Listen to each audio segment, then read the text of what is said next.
Hello and welcome to the Harborview. I'm Joe Collymore. Plans are now in the works to move the Harborfront POW MIA Memorial and flagpole to a more prominent, accessible location on Whitney Wharf. Another reason for the move is expected future sea level rise at its current location. Plans are underway to raise the height of Whitney Wharf and other town wharfs to help address this issue. The flagpole will be privately funded, Director of Veterans Services Keith German said. The Town of Hingham Veterans Benefit Fund is now accepting contributions of any size to help support the project. The idea for the waterfront memorial came from Hingham Vietnam veteran Robert F. Beal Jr. The flagpole was erected and dedicated on Flag Day, June 14, 1986. The Massachusetts state flag was a gift from the State Veterans Commission, and the POW MIA flag was donated by the father of MIA, Joseph Dunn of Hull. The inscription on the engraved plaque, donated by Hingham resident Jane and Jerry Goldberg, reads in part, "With the continued support of the citizens of Hingham, these flags will continue to fly 24 hours a day until the complete disposition of all POW MIAs is resolved. Brothers, you are not forgotten." Have you ever seen the memorial and the flags or visited Whitney Wharf? There's still plenty of time to do so this summer. The last day of summer isn't until September 22. Recently, the first of the modular building sections, roofing and truss arrived for the new bathhouse to be constructed at the bathing beach. Assembly of the unit will take place shortly, and in late May 2020, the building is expected to open to the public. Total funding for the project is $1.2 million, which was funded by a $700,000 Seaport Economic Council grant, a $150,000 2016 town meeting approved Community Preservation Committee allocation, and an additional 2017 town meeting appropriation of $350,000 as the town's required 50% match for the Seaport Economic Council grant. Signs that inform on the history of the area will be installed along the harborfront, funded by a Greenbush Historic Preservation Trust grant. The Hingham Farmers Market is set to continue to operate for the rest of the season through November. The town of Hingham has been named the recipient of an Assistance to Firefighters grant.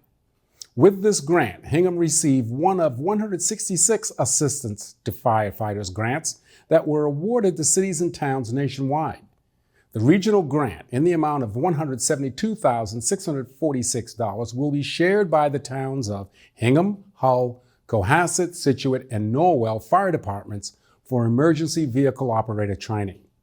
More specifically, the training will focus on the firefighters operating the fire engine pump at a fire scene. The grant will include money for salary, costs, and equipment. Dust off your dancing shoes and order that wrist corsage. To the Moon and Back, the advocacy nonprofit dedicated to supporting children born substance exposed and their caregivers, presents its second annual Adult Prom Night Benefit Fundraiser on Friday, September 27, 6:30 to 11 p.m. at Alden Park Bar and Grill, 160 Colony Place, Plymouth. Proceeds support To the Moon and Back's mission, supporting the smallest victims of the opioid epidemic. A silent auction and sponsorships are available to support the cause. This is an adults-only party for the ages. Step onto the red carpet as beautiful Alden Park is transformed into a swank nightclub with dancing and live music, entertainment provided by Soul City Band, rocking the stage throughout the night. Embrace teenage sentiment by pre-ordering a corsage or boutonniere from Stevens Florist. Also, step into the Pilgrim's photo booth. Nominate your favorite glam guests for prom king or queen and watch as 3 couples are voted on to the prom court. For more information, visit tothemoonandback.org or email andy@tothemoonandback.org.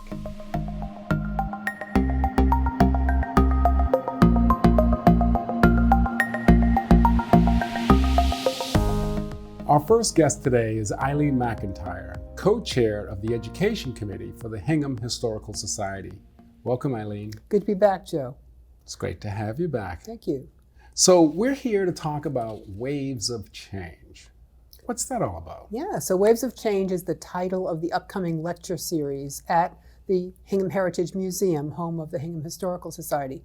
We've tried this once before last year, shortly after the refurbished home of the Hingham Historical Society opened as Hingham Heritage Museum, and it was a huge success. So once again, we have a 7-part series that starts in September and runs through May. We call it Waves of Change because we decided for this series to focus on the period roughly 1850 to 1950, when so much change was happening that impacted Hingham. Now, is this one of the flyers, the posters for this? It is, yeah. So let's take a look at who we've got coming up first. I see here September 22. Yeah, September 22nd, we're first looking at the Civil War period and what was happening before, during, and after right here in Hingham. And so we have a lot of very specific local information. And then we'll cover how Abraham Lincoln is connected with our town. And then we'll turn it over to Jim Conroy, who's written this just a wonderful book. He's a very highly regarded historian and author now about Lincoln's White House. So it all knits together. And I think people will learn some surprising and interesting things about their town in the Civil War period. And then that's followed by what looks like some additional lectures that include you as well. Yes, well, last year I did a lecture at the Hingham Historical Society on an immigrant group that people didn't know a lot about. It was the Finnish immigrants. And this year we're tackling the Italians and the Irish. But the Italians are particularly interesting because of the footprint of their neighborhood that remains today, and the fact that there are many descendants of these early immigrants. Well, when I say early, we're talking about this 1850, 1950 period. So from the 1890s through the 1920s, there was a huge surge in immigration from Italy. We'll talk about why they left Italy, what attracted them to Hingham, lots of really interesting projects that attracted them here, and what their life was like, and here's some very interesting stories of each of these families. So it should be really wonderful. Now, are the lecture series, are they all always at the same time at 3 o'clock in the afternoon? They are very similar times. Most of them are at 3 p.m. on either a Saturday or a Sunday. The last two, though, we're taking people on the road, if you will, because we wanted to cover what was happening with Christianity in Hingham, because we were started as a Puritan town, and for a while it was really very much the Unitarian Universalist congregational groups, although there were splits between them that formed some different congregations.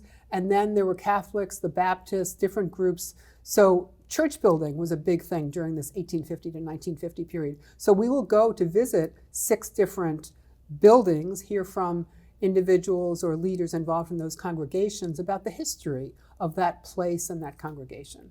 And where can our audience find more information about this lecture So series? if you go to hinghamhistorical.org, you can learn about the entire series. Right now, the program is being sold as a series, which gives you a nice benefit in terms of cost to buy all 7.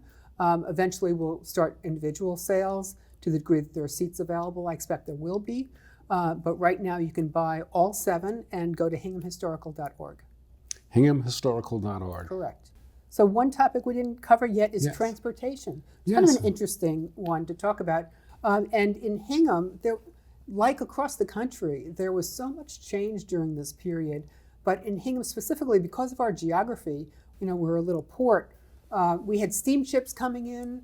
We had a street railway for a while that served not only the downtown Hingham area from South Hingham to North Hingham, but also went to Nantasket Beach, because during this time the Gilded in North Hingham, but also went for summer fun at Nantasket Beach and the very fancy hotels they had at that time. And then the electric railway was left behind when the automobile came along. And Bob Malmy, who is a transportation expert really within the Hingham Historical Society, has researched some wonderful images covering this transition in transportation in town. So that one should be fun too. I would be very interested, particularly as it relates to the era of the grand hotels that dotted the Nantasket Beach coastline. Yeah. I've heard some incredible stories, but I've yet to see some of the photographs, so hopefully he's got some of those to share. I expect that he will. And then we should mention the November program. A number of people in your audience will have visited either Bear Cove Park or Wampatuck and may know in general that there was once use by the Navy of both of those places. But they, I think, will be a little bit surprised about how early it was, that it was before World War I that what's now Bear Cove Park, in those days was used for hunting and fishing camps, so privately owned properties along the back river there. And so we'll go into how the government decided to take that over for uses both as Camp Hingham, a training facility, and the Navy Munitions Depot, and then how they realized they needed more capacity going into World War II and did the same thing in the area that we know today as Wampatuck. So we'll cover things like, who owned the land at that time, how did they make this transition, and numbers of people employed there, and how long it lasted. So I think both of those programs, and that's Scott McMillan, who started the Dock Museum over at Bear Cove, and Jim Rose, whose father worked at the Navy Munitions Annex at Wampatuck. So a lot of experts involved in this program. That is some rich history that one would be well served to attend that lecture series. I think yes? so, yeah. I think there's a lot of different topics. I should mention in March, I said we're going to cover the Irish immigrants. Well, it turns out that the highest concentration of Irish immigration in the South Coast, which became known as the Irish Riviera for a while because there was so many Irish, Scituate had the highest concentration, and that was because of something called the mossing industry, about which I knew nothing until I met this gentleman, Bob Chesia, who will join us from the Scituate Historical Society. He's also involved in their museum there. They have a maritime and mossing museum in Scituate. So he'll talk about the Irish who came to Scituate, but he's adding to that information about the Irish in Hingham, who have been almost from the beginning of settlement. There have been some Irish here, and they worked in a number of different capacities in Hingham. So he'll cover some of that, and then he'll educate us about the mossing industry, which should be a lot of fun too. That's fascinating. I've heard a little bit about the mossing industry, but I didn't know that it was so extensive that you would actually have a large concentration of people who were skilled in Yes, that well, type it was a very agriculture. important part of the process of making beer, for example. So we'll learn all about that with Bob. Should be fun. Perfect time of the year as well, I guess. Yeah, right near St. Patrick's Day. Yes. And what else is of interest there? Well, I think more and more people are coming into the museum now that it's refurbished and we have open research hours. So people who get as excited as I do about their ancestry, if you have local ancestry, it's wonderful to come in during open research hours and work with one of our archivists or volunteers to learn more about what the society has available for you. So there's, I think, a lot of people coming in for a variety of reasons. The Buckettown exhibit will be coming down soon. That's been up for a few years, and many school children have been in to see it. It really was an important part of Hingham's history, but there's some other exhibits that will be coming after it. So there's a lot of activity going on over at the Hingham Historical Society. That is great news to hear, particularly with respect to the research hours and that being a resource to anyone who wants to research their family Sure, and as here in this members, you town. get that at no charge, modest charge for non-members. But people come from a distance sometimes to research their families. So it's fun to meet people that you know their name because there's a street named after them, or because you've passed a monument in town that has the name on it, but they may be coming from Canada and researching their roots. So it's fun when that happens. You know, there's a lot of great things going on here with this Ways of Change lecture series. How might this appeal to, let's say, some of our younger citizens in town, our school-age children, for example? Well, I think it's a new way of discovering the place that you live. I think children get very involved in school, and they are happy to live in Hingham. It's a nice place to live. They feel perhaps privileged to live in a place like this. But I don't think they realize what created it. They know about the colonial history, but they may not realize the hardworking people in the 19th and early 20th century who made so much of this town and continue to make changes in this town. The descendants who learned skills from their fathers and grandfathers, who work in the town and produce products or services. So I think there'll be real discovery about the neighborhoods they live in or neighborhoods they pass through that they didn't know about before. And I think that will give them a new sense of pride in where they live, that it's not just a bedroom community of Boston. It's really a place that's rich not only in colonial history, which is important, but in the people who made this town in the 19th and 20th century. So That I hope is something that people come away with, and I think will be appealing to a wide range of audiences in terms of ages and interests. I love the name, Waves of Change. Yeah. It's great to have you visiting with us, Eileen. Thank you again, Joe. And look forward to your return. Terrific. Okay, have a great day. Thank you.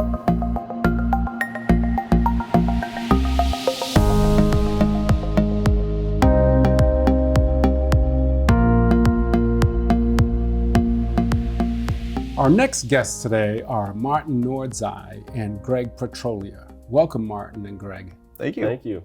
These guys biked across the United States. Now, you're Hingham natives, That's right. That's right. and you're graduates of our public school systems, Yes. 2015. class of 2015. So when did you hatch this idea of deciding to bike across the country?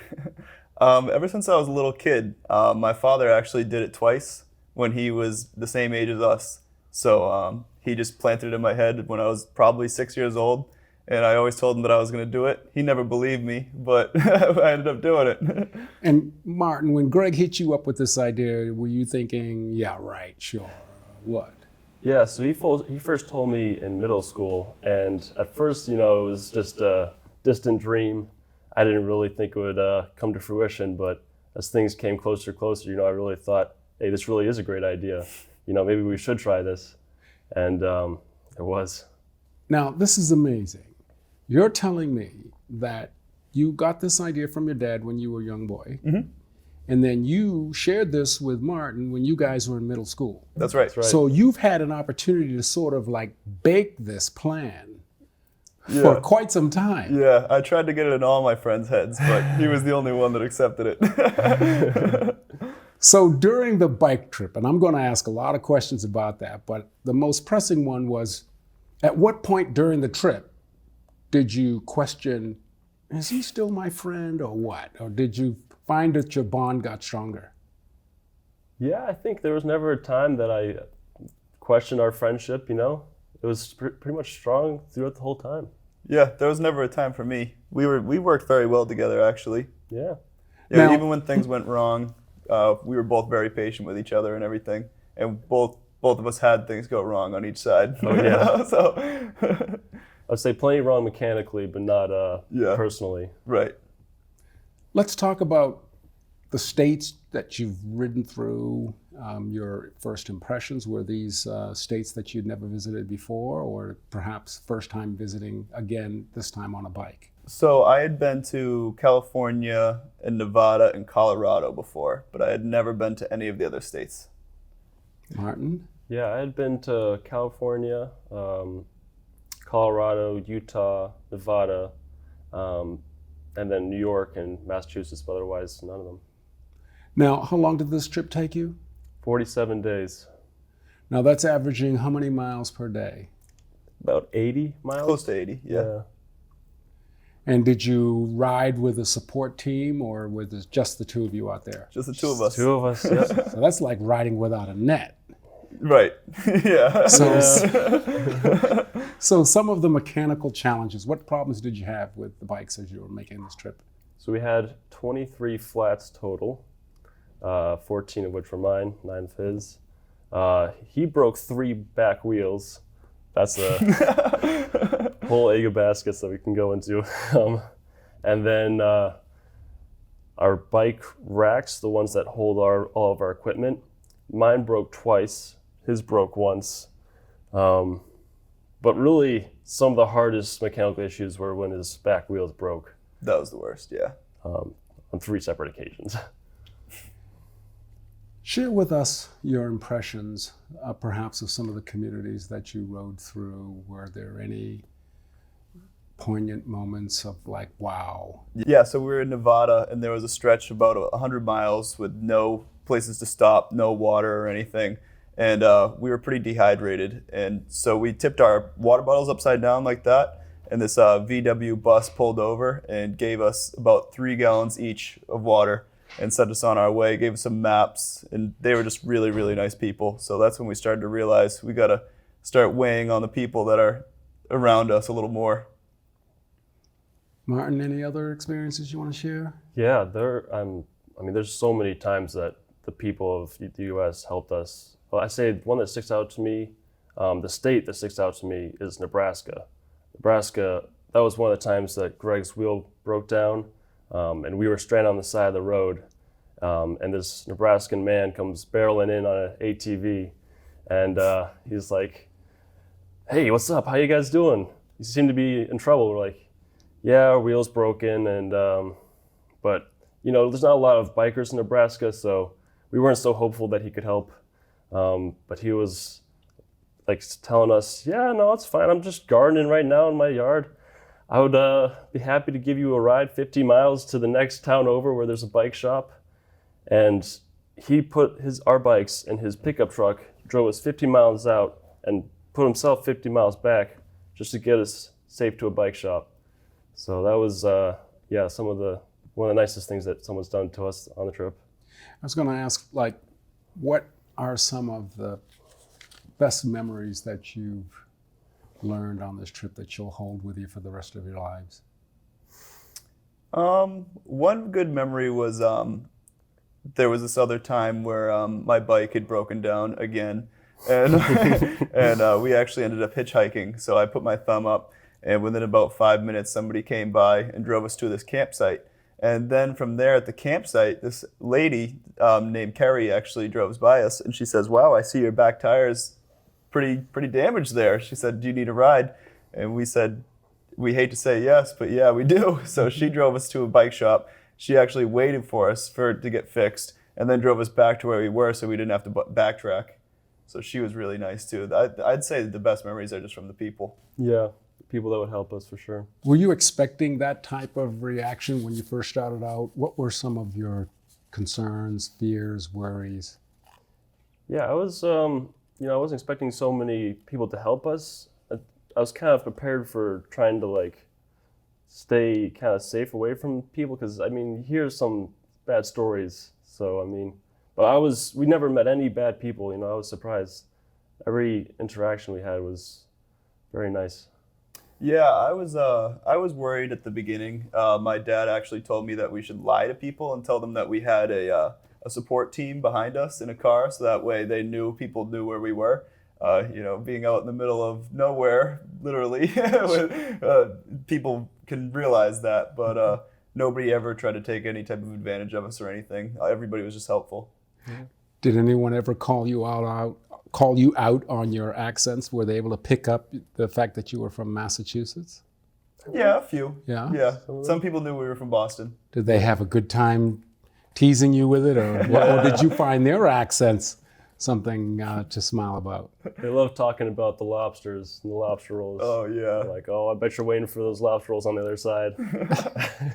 Any sports talk along the way, particularly during the Red Sox early promising start of the season? No, Really? surprisingly, Yeah. no. The Tour de France was actually going on at one point, so we had Right. some people comment on that and say, "Oh, you guys are doing your own tour." Very Tour nice. de America. So tell me, where did you start this trip?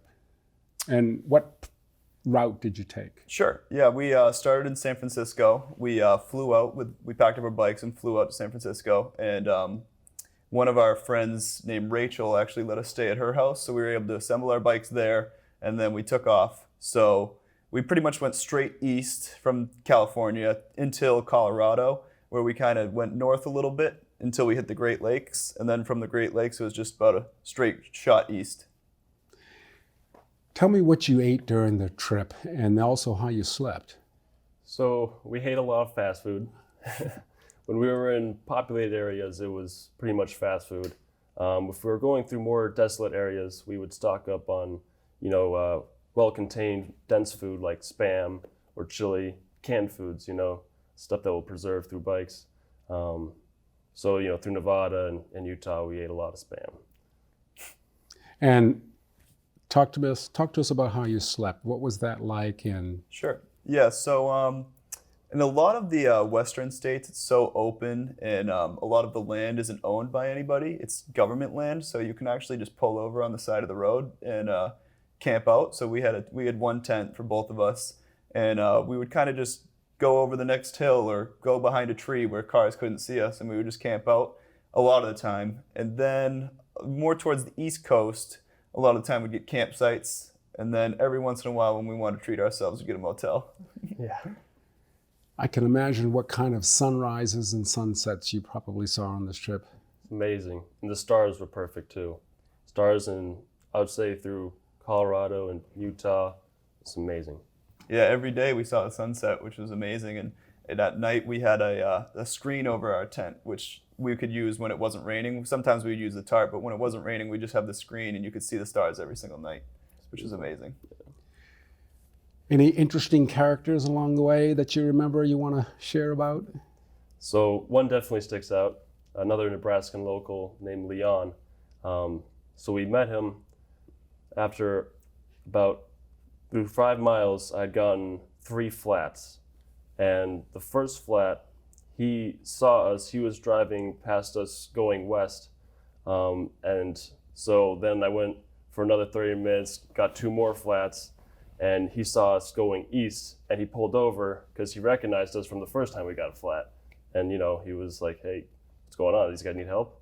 So he comes out and he offers us help, and I was pretty sure that he couldn't help me because Nebraska's once again not very well known for biking, but he happened to be a pretty avid cyclist, and he was offering us to bring us to his house and replace my tube with a new tube. And then he even brought us to a bike shop to get us new tubes. And then once we got back to his place, he even offered us to stay at his place for the night, and gave us pizza as well. So a lot of gratitude to Leon and the Nebraskan people for sure, yeah. Any other interesting characters along the way, whether they're 2-legged, 4-legged, whatever? There was this one funny story about a donkey. We had this one day where we were climbing the mountains all day, and our morale was sort of low at this point. But this donkey started following us, and it would run up ahead of us, and it would wait, and it would look back for us, and it would wait for us to catch up to it. And then it would run up again, and it would look back and wait for us to catch up to it. It was really fast, but it waited for us for about a half a day. And finally it said, "All right, these guys are too slow," and it flew off.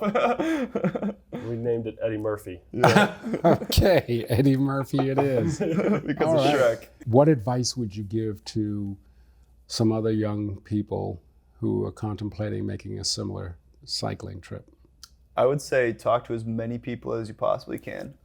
Bring your bike not to one shop, bring your bike to 10 shops, and make sure that every single person that you can get gives you some type of advice.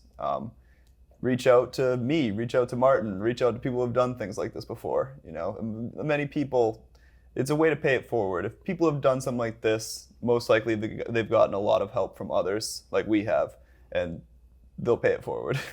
Yeah, some specific mechanical things that we learned was we started both of us with racing gears and transitioned to more gear set better for touring. So that basically just means a larger diameter in the gears, so it's easier. You got granny gears they call them, so it's easier to pedal up those steep mountains.